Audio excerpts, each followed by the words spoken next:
Hello friends, नमस्कार। हम पढ़ रहे थे राजस्थान का इतिहास, और राजस्थान के इतिहास के अंदर अब हम पढ़ेंगे करौली का राजवंश। देखिए, करौली और जैसलमेर के अंदर यादव राजवंश ने शासन किया था।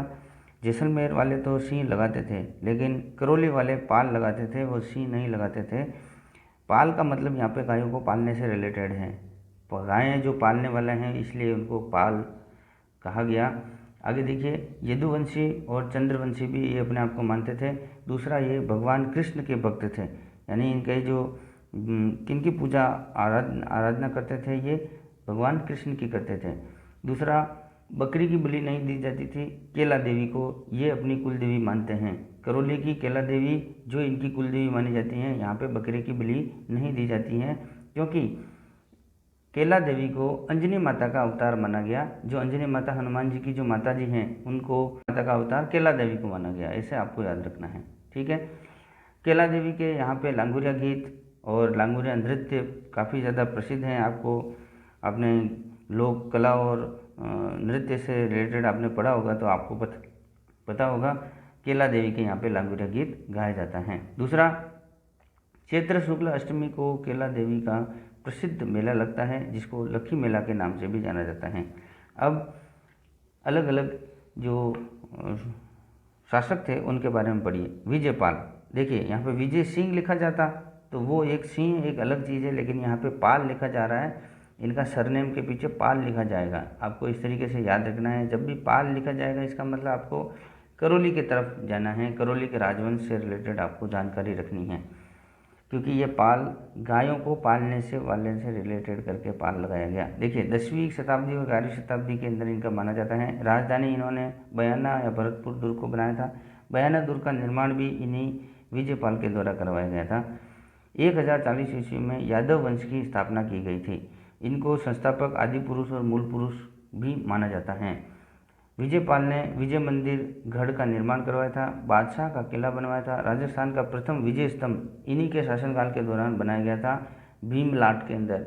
राजस्थान का प्रथम विजय स्तंभ किन्होंने बनाया? विजयपाल ने। कहाँ पे? भीमलाट के अंदर। देखिए, दूसरा, चित्तौड़गढ़ के अंदर आपके बना हुआ था। तीसरा जो है तनोट माता मंदिर, जो विजय स्तंभ, ये कुल मिलाकर राजस्थान में 3 विजय स्तंभ हैं। पहला, राजस्थान का प्रथम विजय स्तंभ कहाँ पे है? बयाना दुर्ग के यहाँ पे भीमलाट में। किसने बनवाया? विजयपाल ने। दूसरा कहाँ पे है? चित्तौड़गढ़ में। किसने बनाया? महाराणा कुंभा ने। तीसरा कहाँ पे है? तनोट माता मंदिर, जो जैसलमेर के अंदर है, विजय स्तंभ। इस तरीके से आपको याद रखना है।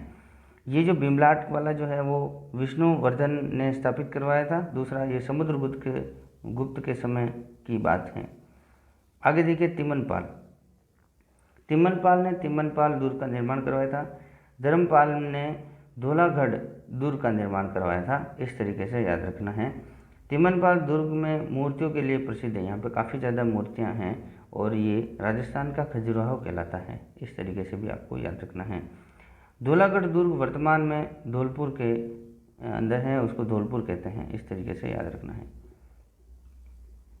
अर्जुनपाल 1348 ईस्वी में कल्याणपुर नगर का इन्होंने बसाया था। कल्याणपुर नगर का अगर निर्माण या फिर बसाने का जो श्रेय किसको जाता है? अर्जुनपाल को। 1348 ईस्वी में कल्याणपुर मंदिर भी इन्होंने बनवाया था। अंजनी माता मंदिर और गढ़कोट दुर्ग बनवाया था। इस तरीके से आपको याद रखना है। 1348 ईस्वी में लिसिल नदी के किनारे करौली का, जो अभी करौली आपका शहर है, इसका वर्तमान में है। इस तरीके से यहाँ पे करौली की स्थापना करी थी।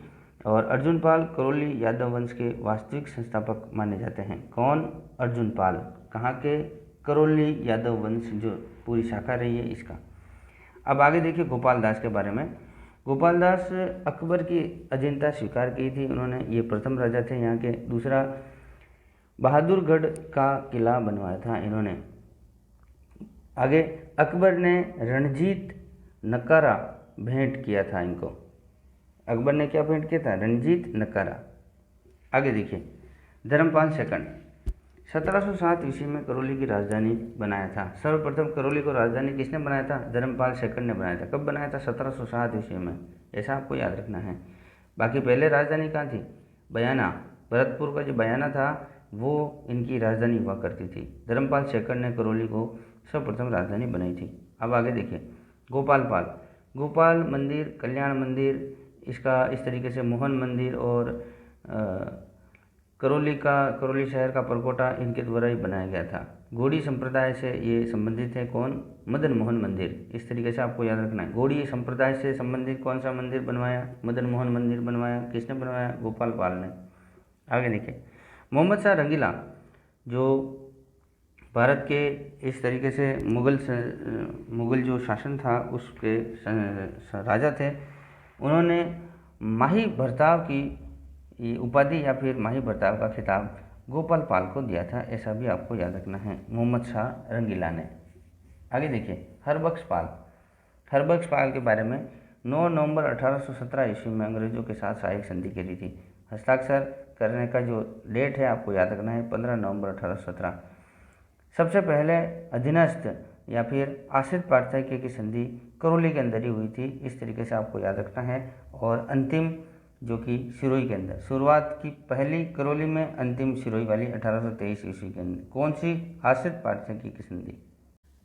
ये एक क्वेश्चन आपको सबसे अच्छा याद रखना है। कोई भी जितने भी राजवंश आप लोग पढ़ेंगे उसमें 1857 में कौन शासक था? आपके आश्रय पार्थक्य की संधि जो अंग्रेजों के साथ हुई थी उसमें उस टाइम में कौन शासक रहा था? और तीसरा, एकीकरण के समय कौन शासक रहा था? ये 3 आपको राजा कम से कम तो याद रहना ही चाहिए। बाकी तो आप लोग को याद रखना है, लेकिन तीनों के बारे में आपको याद रखना है। अभी मैंने बताया 1857 की क्रांति, 1817 का जो सहायक संधि हुई थी उसमें हरबख्श पाल थे। इस तरीके से। तो अब हम पढ़ेंगे मदन पाल। तो 1857 की जो क्रांति हुई थी उस समय अंग्रेजों का साथ देने वाले राजा यहाँ के कौन थे? मदन पाल थे। अब आपको पता भी होना चाहिए, कोटा के अंदर जो राम सेकंड थे, इस तरीके से उन्होंने उसकी सहायता, जो क्रांतिकारी थी उन्होंने उनकी सहायता करी थी, कोटा के राम सिंह ने। तो फिर अंग्रेज़ों ने उसको बंद कर दिया था और उसका जो राजकार्य हटा दिया था। और मदन पाल की जो है, मदन पाल ने अंग्रेज़ों का साथ किया था। इसकी जो तोपों की सलामी थी राम सिंह सेकंड की, उसने घटा दी थी और मदन पाल की तोपों की सलामी बढ़ा दी थी। तो ये थोड़ी सी घटना आपको पता होना चाहिए, मैंने आपको बताया था। कोटा और करौली का इस तरीके से रिलेट करके पढ़ना है। मदन पाल 1857 की क्रांति के समय अंग्रेजों का साथ दिया था।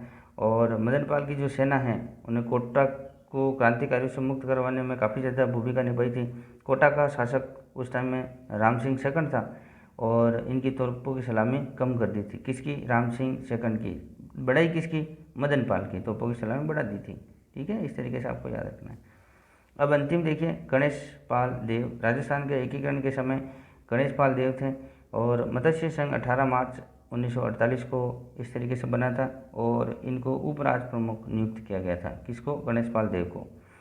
तो ये करौली का राजवंश रहा। इसको आप लोग 1-2 बार देखिए और इसमें भी कोई कमी है, कोई भी प्रॉब्लम है तो आप मुझे कमेंट करके पूछ सकते हैं। अदरवाइज़ ये मैटर इनफ है। और आप इस वीडियो की प्रतिक्रिया लाइक और कमेंट के जरिए दीजिए।